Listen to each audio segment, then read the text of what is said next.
दोस्तों, चुनावों के इतिहास में ही कभी भी इतने आरोप प्रत्यारोप नहीं देखे गए जितने फिलहाल तेलंगाना में देखे जा रहे हैं। दोस्तों, सतीश आचार्य जी के इस कार्टून में आप देख सकते हैं 4 बड़े नेता खड़े हैं तेलंगाना के। एक तो केसीआर साहब, दूसरे राहुल गांधी, तीसरे असदुद्दीन ओवैसी, चौथे अमित शाह जी। ये चारों के चारों एक दूसरे पर आरोप लगा रहे हैं। कोई बीजेपी बी टीम बोल रहा है, कोई ये टीम आप बीजेपी बोल रहा है, कोई बीआरएस ये टीम बोल रहा है, कोई कांग्रेस बी टीम बोल रहा है, कोई बी टीम ऑफ कांग्रेस बोल रहा है।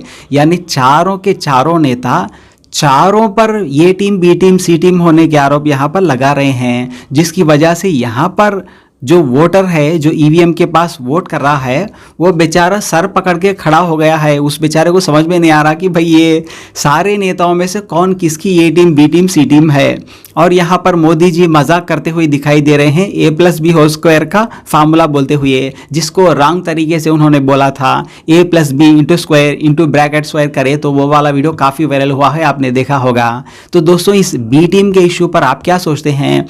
आपको क्या लगता है कि कौन सी पॉलिटिकल पार्टी किसकी बी टीम है? इसको आप हमें कमेंट बॉक्स में लिखकर ज़रूर बताएं। लेकिन उससे पहले आप राहुल गांधी की स्पीच सुन लें, जिसमें वो केसीआर और ओवैसी को बीजेपी की बी टीम सी टीम बता रहे हैं।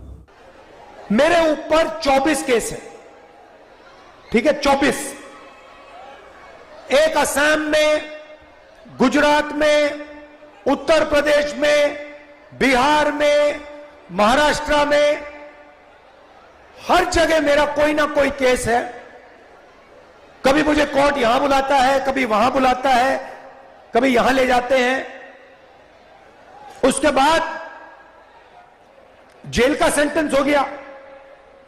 पहली बार डिफेमेशन के लिए 2 साल की सजा मुझे मिली, ठीक है। उसके बाद मेरी लोकसभा की सदस्यता रद्द कर दी। यह सब आप जानते हो ना। उसके बाद मेरा जो सरकारी घर था वो उठा के ले गए।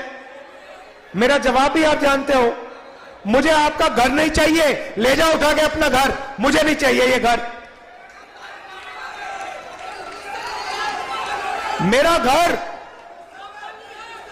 उस इमारत में थोड़ी है, मेरा घर हिंदुस्तान के करोड़ों गरीब लोगों के दिल में है। मुझे तुम्हारे घर की क्या जरूरत? तो ये मैंने बोला। और ये लड़ाई जो है विचारधारा की है, मैं उनसे कॉम्प्रोमाइज कर ही नहीं सकता, सवाल ही नहीं उठ सकता। ना नरेंद्र मोदी मुझसे कॉम्प्रोमाइज करेगा, ना मैं उससे कॉम्प्रोमाइज करूंगा। विचारधारा की लड़ाई है। सालों से मेरा परिवार ये लड़ाई लड़ रहा है।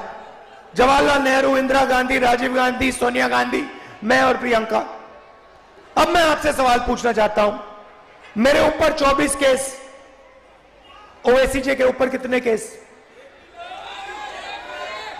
एक भी केस नहीं।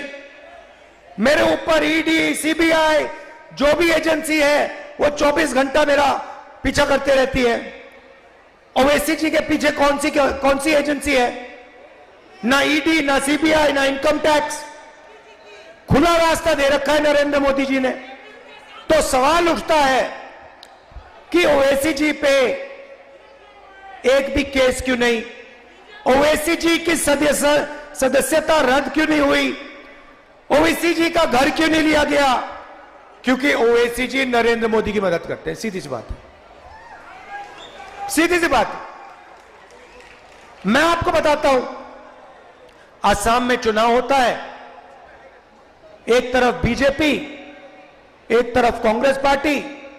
वहां पे एमआईएम का कोई वोट नहीं है, एकदम एमआईएम आती है, बीजेपी से कैंडिडेट की लिस्ट लेती है और कहती है भैया हमें बताओ आपके लिए कौन से कैंडिडेट हम खड़ा करें।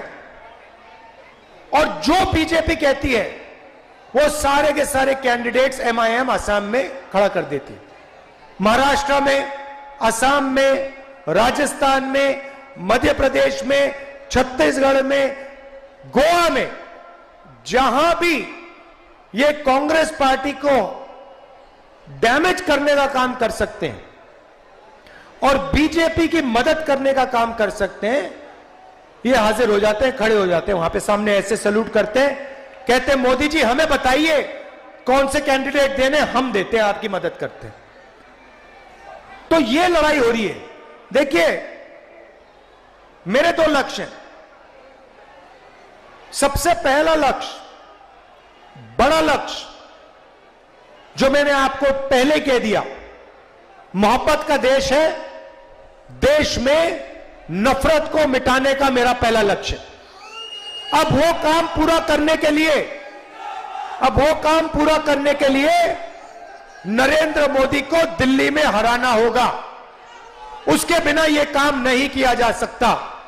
और अगर हमें नरेंद्र मोदी को दिल्ली में हराना है तो तेलंगाना में केसीआर को पहले हराना होगा।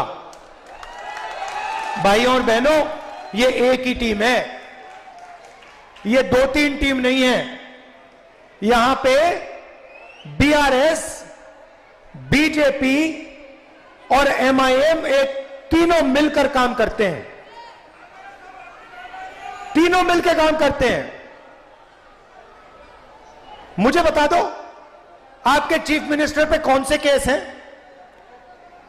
सीबीआई है उनके पीछे, ईडी उनके पीछे, इनकम टैक्स डिपार्टमेंट उनके पीछे नहीं। सबसे भ्रष्ट सरकार चलाते हैं, मगर ना एमआईएम के पीछे, ना चीफ मिनिस्टर के पीछे कोई ईडी, कोई सीबीआई, कोई इनकम टैक्स डिपार्टमेंट नहीं। मुझे बताओ, चीफ मिनिस्टर का घर छीना इन्होंने, नरेंद्र मोदी ने, उनकी सदस्यता रद्द की, चीफ मिनिस्ट्री से हटाया? नहीं, बिल्कुल नहीं। लोकसभा में जाओ, 24 घंटा बीआरएस के लोग नरेंद्र मोदी की मदद करते हैं। जीएसटी में मदद की, नोटबंदी में मदद की, किसान बिल में मदद की, जमीन अधिग्रहण बिल में मदद की। ड्रामा चल रहा है। बीजेपी उनकी यहां मदद करती है, ये उनकी वहां मदद करते हैं, और एमआईएम जहां भी बीजेपी उनकी मदद करती है। इसीलिए तेलंगाना में कांग्रेस पार्टी को जिताना है, भारी बहुमत से जिताना है, और उसके बाद तेलंगाना के बाद दिल्ली में चुनाव है, दिल्ली में नरेंद्र मोदी को हराना है। ये 2 लक्ष्य हैं। कुछ ही दिन में केसीआर जी की यहां पे बाय बाय हो जाएगी।